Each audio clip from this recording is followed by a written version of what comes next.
복음 기초 시리즈 8강 복습을 나누도록 하겠습니다. 복음 기초 시리즈 8강은 영원히 믿고 의지할 하나님입니다. 그 하나님에 대해서 우리가 안다면 이제 그분에 대해서 우리가 조금 더 깊이 알 수 있는 시간들을 가졌으면 좋겠습니다. 그래서 특별히 오늘은 성경에 하나님에 대한 여러 이름들이 있습니다. 우리가 지금 한글 성경으로 보기 때문에 그 이름이 명확하게 사실은 이렇게 여러 개의 이름이 있다는 걸 잘 몰라요. 번역이 되어 버렸으니까. 그런데 히브리어 성경을 보거나 헬라어 성경을 보면 각 경우에 따라서 하나님의 이름을 조금씩 다르게 사용합니다. 그 이름은 결국 그분의 능력과 그분이 하시는 일과 우리를 향한 사랑 속에 그 모든 것들이 들어있기 때문에 그렇습니다. 그래서 우리가 신앙생활을 할 때 하나님에 대해서 아는 것은 참 중요하지 않습니까? 하나님에 대해서 안다는 것은 하나님이 어떤 분인가를 아는 겁니다. 그 이름을 통해서 하나님의 그 성품이나 하나님이 어떤 분인지를 알 수 있으면 좋겠습니다. 사실 하나님은 이름이 필요 없습니다. 하나님만이 참신이고 다 우상이니까 그렇죠. 그러나 그분이 이렇게 불려지며 저렇게 불려지면서 나는 이런 하나님이다, 나는 이런 신이다라는 것을 우리에게 설명하고 있는 부분들을 이해했으면 좋겠습니다. 그래서 먼저 우리가 좀 생각할 게 영원히 믿고 의지할 하나님에 대한 부분이죠. 그것은 다른 것보다는 이렇게 요약을 해보면 영원히 홀로 계시는 참신이 바로 우리가 믿는 하나님이십니다. 그래서 정말 스스로 존재하는 분이시고 영원 전부터 영원까지 변하지 않으시는 분이고 또 그분은 시간과 공간에 제약도 받지 않는 무한하신 분이시고 정말 그분의 성품이 우리가 이해할 수 없지만 정말 대단하고 우리를 위해서 완전하신 분이라는 것을 알 수 있습니다.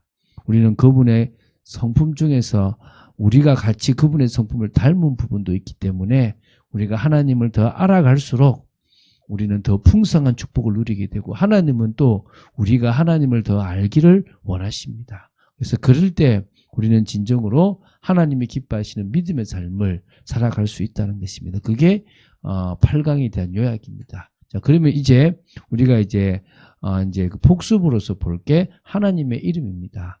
구약 히브리어 성경에 하나님의 이름이 몇 개 나옵니다.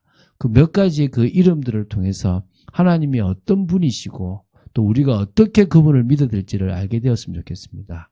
첫 번째가 엘로힘이라는 단어입니다. 우리가 임마누엘 그러면 하나님이 우리와 함께 하시다라고 할 때 그 엘을 하나님으로 표시하고 있습니다.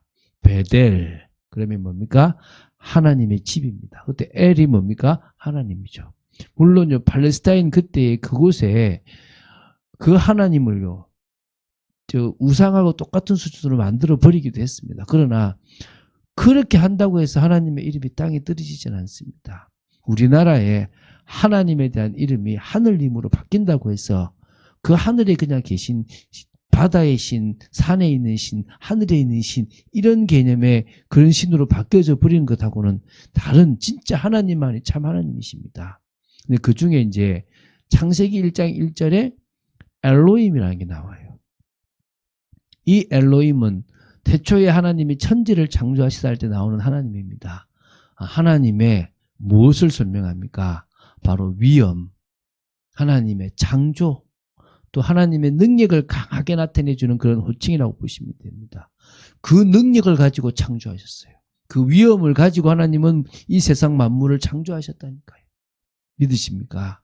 그래서 하나님께서 우리에게 성경을 통해서 최초로 당신을 계시한 이름이 엘로힘이에요. 근데 이 엘로힘이 1인칭 복수형이라고 우리는 문법적으로 봐. 히브리어 문법으로. 그러니까 1인칭이면서 복수가 되는 거예요. 특이한 문법인 거죠. 그래서요.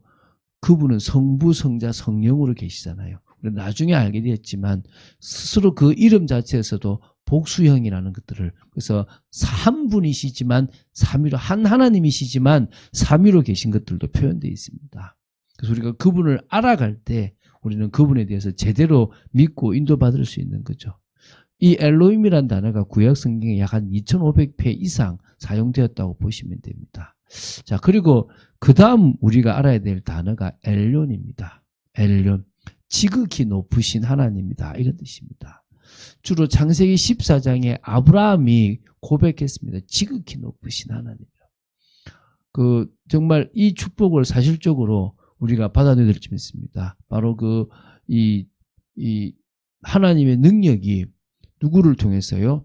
실제적으로 당신의 백성들을 통해서 나타나시고 영광 받으시기에 합당하신 그 하나님. 창세기 14장에 주로 말하는 그 외에도 몇 군데 있는데요. 이 말은 피조물보다 높고 초월하신 하나님을 의미하고요. 그리고 뭡니까? 예배의 대상으로서 우리의 예배를 받으시기에, 그래서 멜기세덱과의 그 대화 속에서 멜기세덱이 지극히 높으신 하나님에 대한 이 부분들이 뭐죠? 예배, 경배. 오늘 그 축복을 사실적으로 받아 누리게 되기 바랍니다. 세 번째는 무슨 이름이냐면 아도나이라고 했어요. 아도나이. 그래서 이 이스라엘 백성들은 하나님의 이름을 부르기를 되게 두려워했어요. 왜? 감히 내가 어떻게 하나님의 이름, 사실 뒤에 나오는데 이름이 있어요. 그 이름을 부르기를 두려워했어요. 그래서 뭐 했냐면 주라라는 표현에 아도나이를 족이 많이 썼어요. 그래서 만물이 복종하고 그 모든 만물이 섬겨야 할 전능하신 통치자입니다. 전 우주 만물을 통치하시는 참 주인이 누구시란 말입니까? 바로 하나님이라는 거예요. 아도나이.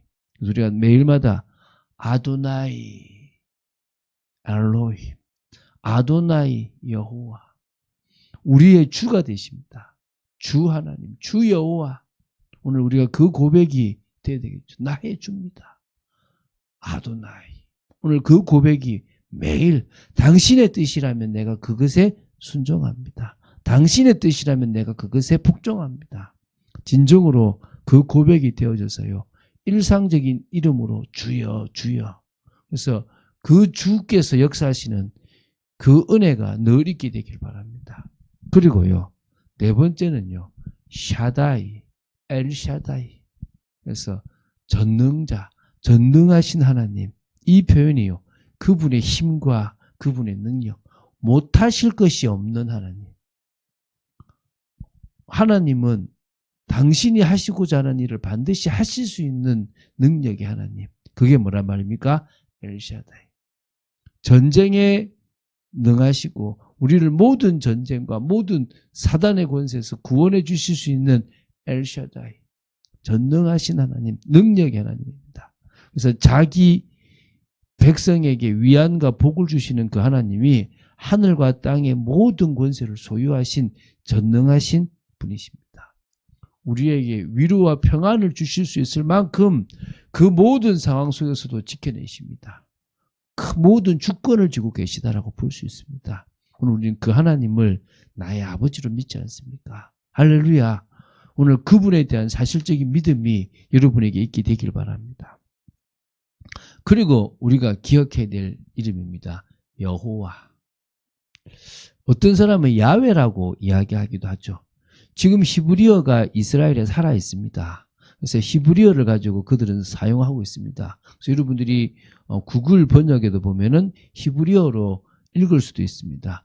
뭐라 나오는지 아십니까? 여호와, 예호바 이렇게 나옵니다. 예호바, 영원 자존자, 언약의 하나님. 그게 뭐라고요? 예호바, 예호바. 모세가 물었지 않습니까? 뭐라 물었습니까? 이스라엘 백성들이 누가 너를 보냈냐라고 물으면 내가 누가 나를 보냈다고 말할까요? 그럴 때 뭡니까? 나는 스스로 있는 자다. 영원토록 스스로 존재하는 자존자다. I am who I am. 나는 나다. 라고 얘기해라.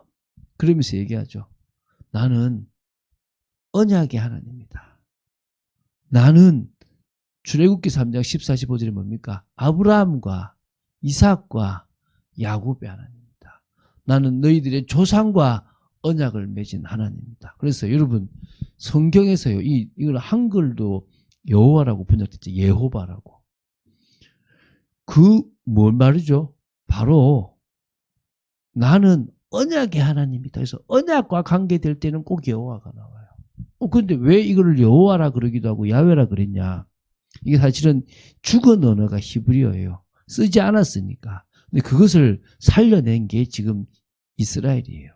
원래 이스라엘 주셨던 언어죠. 그때 썼던 언어인데 사라졌다가 다시 회복이 됐단 말이에요. 그럼 그때는 문자적으로만 있으니까 우리가 그거를 우리가 지금 헬라어를 안 배우듯이, 안 쓰듯이 좀 배우기만 하지. 죽은 언어가 되어버렸단 말이에요. 히브리어가 그런 언어였다는 거예요. 근데 이 히브리어를 가지고, 이 성경을 가지고 포로로 끌려갈 때 모음을 빼고 갔다 하더라고요. 그러다 보니까 한참 그들은 그 모음을 빼고도 읽을 수 있었는데 다시 이걸 사용하게 될 때가 되니까 이게 너무 많이 지나니까 그 후세가 그걸 찾기가 어려웠던 거예요. 그래서 이렇게 문법을 만든 사람이 있고 저렇게 문법을 만든 사람이 있습니다. 여러분 할렐루야 그런 하나 여호와를 찬양하라잖아요. 그때 그래서 야훼 이렇게 부른 거예요. 그 어떤 사람은 또 뭡니까? 문법을 여호와라는 문법으로 이렇게 모음을 붙이게 된 거예요. 지금은 뭐라고요? 히브리어에서 쓰고 있는 그것은 예호바 이렇게 부르죠. 어쩌면 지금 우리의 주 하나님 예호바 이렇게 돼. 여호와가 아니고 뭐라고 예호바 이렇게 나오는 거죠. 근데 우리는 여호와라고 이름을 했으니까 그렇게 우리가 계속 부르면 되죠. 자기 백성과 맺은 언약에 있어서 변함이 없어요. 몇천 년이 지나도 반드시 그 언약을 성취하시는 신실한 분입니다. 구약 성경에 이 여호와란 이 명칭이요 6,800번 이상이나 쓰여졌고요. 감히 이 이름을 이스라엘 백성들이 함부로 부르지 않았어요. 이 필사를 할 때도 이 이름이 나오면요 그들이 다시 가서 몸을 씻고 와서 새 붓을 가지고 썼다라고 하는 말이 있습니다. 믿거나 말거나인데 어쨌든 그 정도로 그 이름을, 그래서 이 이름 대신에 주로 아도나이 주라고 많이 썼다는 거예요. 근데 이 예호바라는 이름 속에는 구원자라는 의미도 강하게 들어있어요. 사실은 나는 여호와니 이는 내 이름이라라고 말씀하셨어요. 그래서 우리가 이 여호와를 당신의 주 이름으로 우리가 주 명칭으로 주 신명이라 그러죠. 그렇게 알고 있습니다. 그러나 이것도 그분의 이름, 그냥 그분의 성품, 그분을 드러내는 한 이름이라고 이해하시면 되기 때문에 우리가 편안하게 부를 수 있고 그분은 언약을 성취하시는 신이시다라는 의미에서 여호와라고 부른다고 이해하면 됩니다. 자, 지금 이 구약의 이름만 쭉 들어도 여러분 새 가족들이 뭘 이해할 수 있겠습니까? 하나님은 참 다양한 성품, 다양한 능력을 갖고 계신 분이시구나. 그분은 신실하시고 언약의 하나님이구나. 이게 느껴지잖아요. 그러면 그분이 하신 말씀을 어떻게 받겠습니까? 약속으로 딱 붙잡겠죠. 그 약속을 붙잡고 내가 나아간다면 응답받을 것 아니겠습니까? 자, 다음입니다. 신약에 나오는 이름들이 있습니다. 신약에 나오는 이름들은 주로 뭡니까? 헬라어로 쓰였으니까 헬라어로 되어 있겠죠. 그 헬라어 이름을 한번 보도록 하겠습니다. 첫 번째 보는 이름이 뭐냐면 데오스예요. 우리가 보통 하나님을 번데기처럼 이렇게 쓸 때 이게 뭡니까? 데오스의 그 앞자거든요. 그래서 하나님을 의미한데 히브리어에 있는 엘로힘, 엘론 이런 단어들이 다 뭡니까? 데오스로 번역이 되는 거예요. 그래서 우리가 이걸 어떻게 볼 수 있냐면 여러분 성경에 여러 그 본들이 있어요. KJV라는 것도 있고요. NIV라는 버전도 있고요. 우리는 개혁 이렇게 버전들이 있거든요. 근데 이 버전 중에 성경 중에 어떤 게 있냐면 그 70인역이라 그래서 알렉산더 대왕이 히브리 학자 70명을 지금 죽으면 계속 충만시키면서 그들로 하여금 히브리어 성경을 헬라어로 번역한 부분이 있어요. 그때 이 헬라어로 쓰여진 것들이 주로 이 헬라어에 많이 들어와 있다고 보시면 되겠죠. 데오스, 하나님에 대해서 우리가 배웠지 않습니까? 그 이름입니다. 그 다음에 우리가 주로 이제 아도나이라 썼던 것은 퀴리오스입니다. 주라는 거죠. 이거는 그 당시 로마 황제한테도 썼는데 우리는 로마 황제를 주라고 하지 않고 누구를 주라고 합니까? 우리의 주 예수 그리스도를 우리 주라고 합니다. 하나님이 우리 주가 되는 것이죠. 그리고 또 어떤 이름이 있습니까? 파테르. 저 멀리서 근엄하시고 전체 만물을 주관하시니까 두렵지만 그분은 우리에게 사랑으로 다가오시는 아버지 같은 분이십니다. 아버지의 엄격함도 있지만 아버지의 자상함도 있고 아버지의 사랑도 있으신 분이십니다. 파테르. 우리는 그분을 우리의 아버지라고 고백합니다. 할렐루야. 우리의 아버지가 되신 그분, 우리의 진정한 주가 되신 그분, 우리의 예배의 대상자가 되시고 능력이 있으신 그분, 그분이 누구십니까? 바로 우리가 믿는 하나님이십니다. 그래서 우리가 그분의 이름을 부를 때마다 조금씩 그분을 조금 더 깊이 있게 알 수 있지 않습니까? 그래서 처음 믿음을 가지고 신앙생활을 하면서 복음을 아는 사람들에게 하나님을 알려줘야 되는 거예요. 왜 하나님을 알려줍니까? 이유는 간단합니다. 내가 아는 식의 하나님을 믿으면 아무 의미가 없습니다. 하나님이 어떤 분인지를 제대로 알아야 되는 겁니다. 이스라엘 백성들이 왜 실패했습니까? 자신들이 생각했던 하나님, 저 이스라엘이 저 애굽에 있을 때나 팔레스타인에 있었던 그 우상하고 똑같은 수준의 하나님으로 이해하는 거예요. 비가 필요하면 비신을 섬기면 돼요. 비 준다는 거예요. 농사 잘 지으면 농사 잘 짓는 바알을 섬기면 되는 거예요. 내 필요를 채워주는 신으로만 생각하는 거예요. 아니에요. 그분을 위해서 내가 존재하는 거야. 하나님의 뜻을 이루기 위해서 존재하는 우리란 거예요. 하나님을 찬송하고 우리의 삶을 통해서 하나님께 영광 돌리는 우리 인생이라는 거예요. 그게 이 성경을 통해서 알아져야 된다는 거예요. 그럴 때 우리는 참응답받는 신앙생활이 되는 거예요. 하나님의 인정을 받는, 하나님을 기쁘시게 하는 신앙생활이 된다니까요. 여러분, 그런 삶을 살아가야 돼요. 그래서 우리가 지금 그분을 제대로 알아가는 거예요. 성경을 통해서 그분을 알아가고 요약된 교리나 여러 말씀들을 통해서 우리는 그분이 어떤 분인지를 알아가는 거예요. 그분이 어떤 분인지를 알아가는 만큼 누리게 되는 거예요. 다시 한번 정리하겠습니다. 하나님의 이름이 다양합니다. 이름이 다양하다 이 개념보다는 그분에 대해서 우리가 알아야 될 것들이 너무나 풍성하고 많다라는 거예요. 내게 필요한 내가 아는 하나님은 아무 의미 없습니다. 그분이 어떤 분인가를 아는 만큼 나는 그분을 제대로 대할 수 있어요. 그분이 어떤 분인가를 아는 만큼 나는 틀린 신앙생활을 하지 않을 수 있다는 거예요. 이스라엘 백성들이 왜 망했습니까? 지식이 없어 망했습니다. 어떤 지식이 없습니까? 여호와를 아는 지식이 없었어요. 하나님을 아는 지식이 없었다고요. 하나님의 이름을 가지고도 그분이 어떤 분인지를 알아요. 우리가 그분에 대해서 알고 고백하는 만큼 우리의 인생은 다를 수 있다는 거예요. 그래서 하나님의 여러 성품들을, 그분의 여러 사역과 그분의 능력과 그분의 원하시는 모든 것들을 우리는 그분의 이름을 통해서도 알 수 있다는 것입니다.